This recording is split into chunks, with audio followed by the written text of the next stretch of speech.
Hey, Johnny Anton here, bringing you a training in regards to sourcing capital. This is a subject that I feel in my sales history has absolutely erupted the whole landscape of not only the sales floor that I was on, but the amount of revenue that was brought in as a whole to the company once we became really good at mastering this particular topic.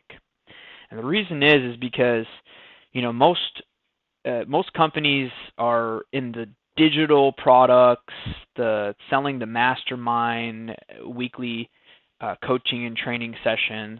They're kind of stuck in that six and seven figure model. And I truly believe to get to 8 and 9 figures, you really need to do, multiple things. And it really comes down to the mindset of your brand, right? What's the big picture vision? If you have an 8-figure or 9-figure brand that you're shooting towards, what is the message and how many lives are you trying to transform to get you there? One thing I also recognize is that building a strong inside sales team is really, really important when it comes to getting to that 8 and 9 figure mark. When you look at Tony Robbins and you look at Than Merrill, you look at any company that's hit 10 million bucks a year and more, they always have 10, 15, 20 people on the back end taking phone calls and selling constantly throughout the week. So building an inside sales team is something that's going to be very important for business coaches in 2015 to 2020 as it becomes more and more competitive to be a business coach online and really separate yourself from anybody else online. And 84% I feel is the statistic that I saw. I think it was in Forbes magazine or Wall Street Journal.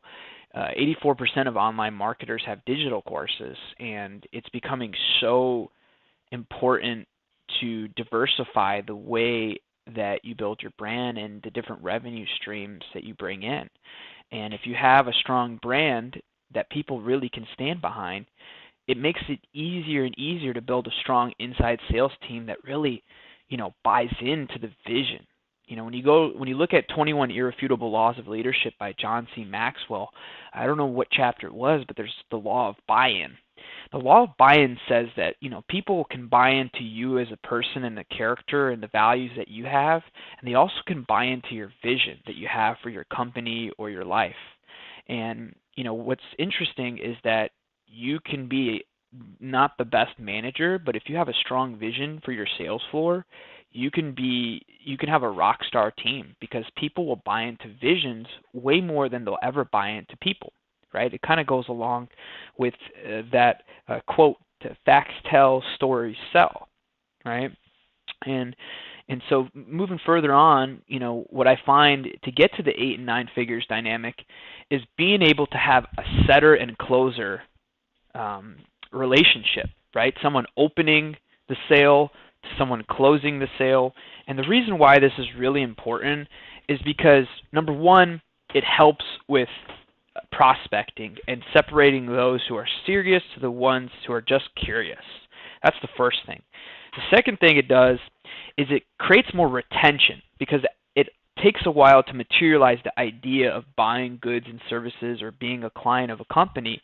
And so that materialization and that fulfillment process of actually signing up and getting invited aboard the process, it matures their mind to the idea of sticking instead of, impulsively buying coaching or training and then kind of quitting on it soon thereafter.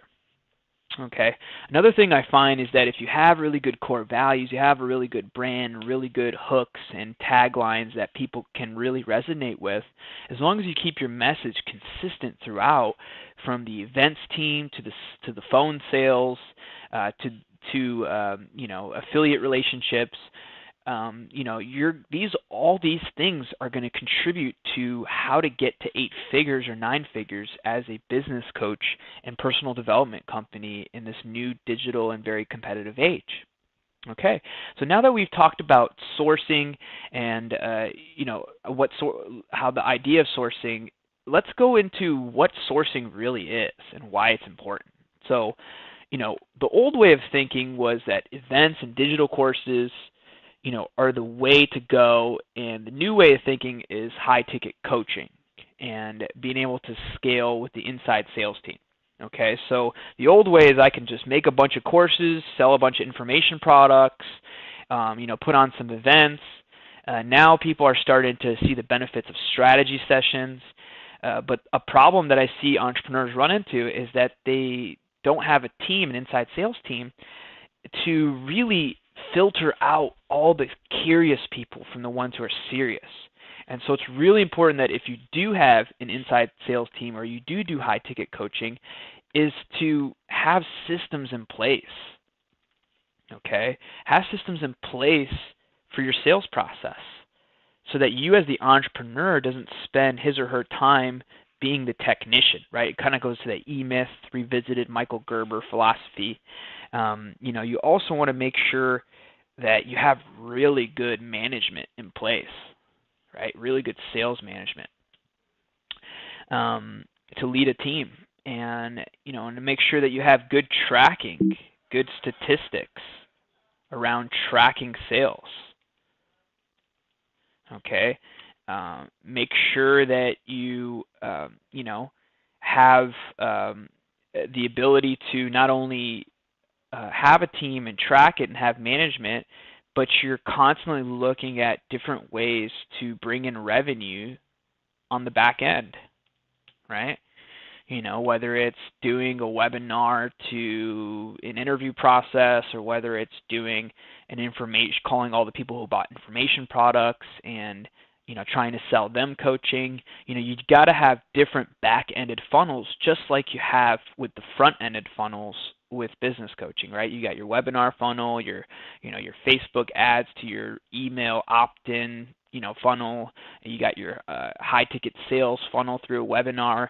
So you have all these funnels on the front end, but it's equally important to try to create as much revenue on the back end, because when you have revenue on the back end, the company can take more risks to grow its brand. I mean, marketing, they say, is the lungs of a company, and sales is the oxygen. So in order to pump more oxygen, you have to do more marketing. To do more marketing, you got to have more money. And without having to, and there's only really three ways. I mean, Damon John said it himself. It's either you create new buyers, you upsell the current buyers, or you create hyperactive buyers. And when you follow that model and that philosophy, you got to figure out a way to bring in more money from the current people that you have, so that you could stretch that capital and grow your business and truly spend your time just growing and marketing the business, not taking sales phone calls. Okay? Now, moving on from that is the old way versus the new way of thinking when it comes to just business coaching and high-ticket sales and digital courses. But let's talk about what sourcing is. Sourcing capital is when you teach people how to raise capital. Right? I mean, we're entrepreneurs. We're here to serve others and teach them how to think differently. When you think differently, you act differently. When you act differently, you get different results. And everybody is wanting to pursue coaching and work with you or buy these courses because they're not happy with the results that they currently have. And so following that philosophy, you really come to understand that they need your coaching. And if you get really good at helping them source the capital and coming up with the money, and you walk them through that process, you handhold them, and you find really good sales reps that can duplicate this process over and over, then you have 10, 15 people selling, $20,000 to $30,000 coaching programs, and maybe they'll sell $5,000 or $1,000 or $500, but they'll be calling all day, and you'll want to find more leads. So what's interesting is that you really got to feed this machine.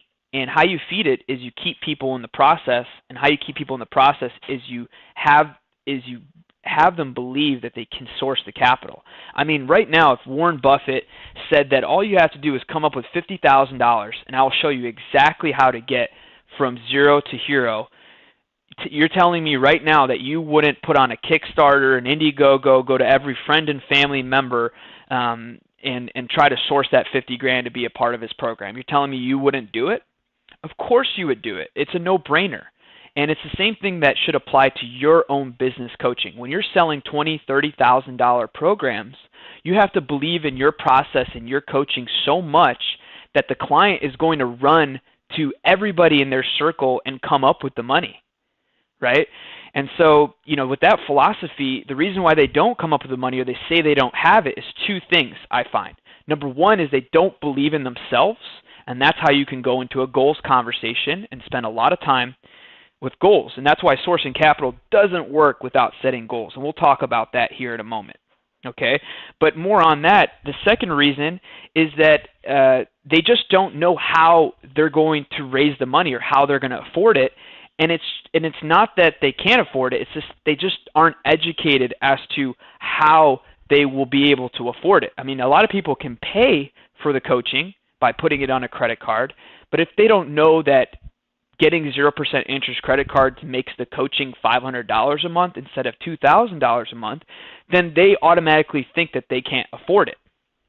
So our job as a business coach, as an entrepreneur, as someone who's making 7 figures and wants to scale up and get to 8 to 9 figures, it's your responsibility in your life to help them. And if your coaching is going to get them to where they want to be and you truly believe in your product and service, then you have to try to get everybody in there that has the goals that are strong enough to follow through with what you have to offer.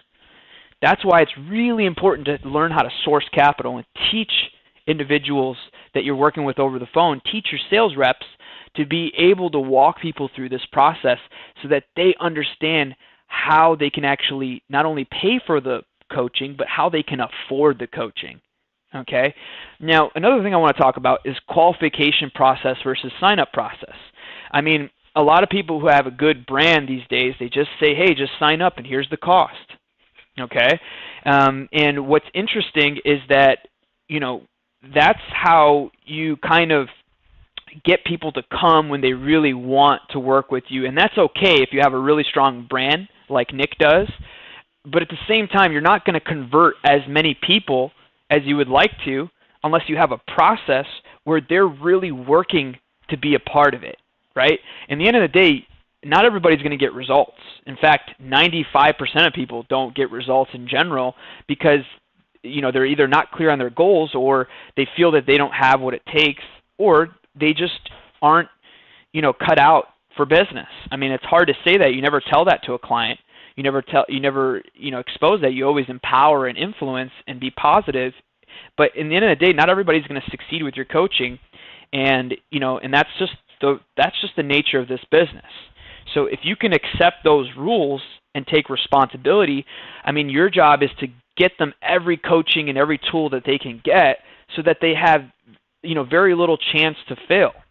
And if that means getting, raising as much capital as possible and qualifying to be a part of your coaching, if they're going to take all the steps with raising money, getting goals on paper, you're really going to see who's serious and who's curious, and you're going to be working with the people that really, really want to commit to taking the action with you, that aren't going to give up on the coaching and that are going to play full out.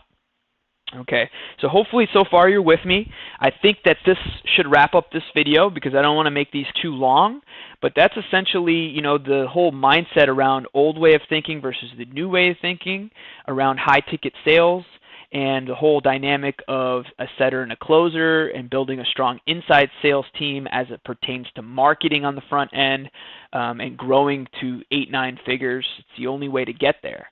And so that should wrap up this video and what sourcing capital is. In the next video, I will talk about more on the qualification process, more on why we source, how to source with integrity, and really the objections and tools that these clients will use and will have that will hold them back, and what you could do to really influence them and keep them on track so that they become a student that plays full out. All right, we'll see you in the next video. It's been a pleasure and an honor. See you soon.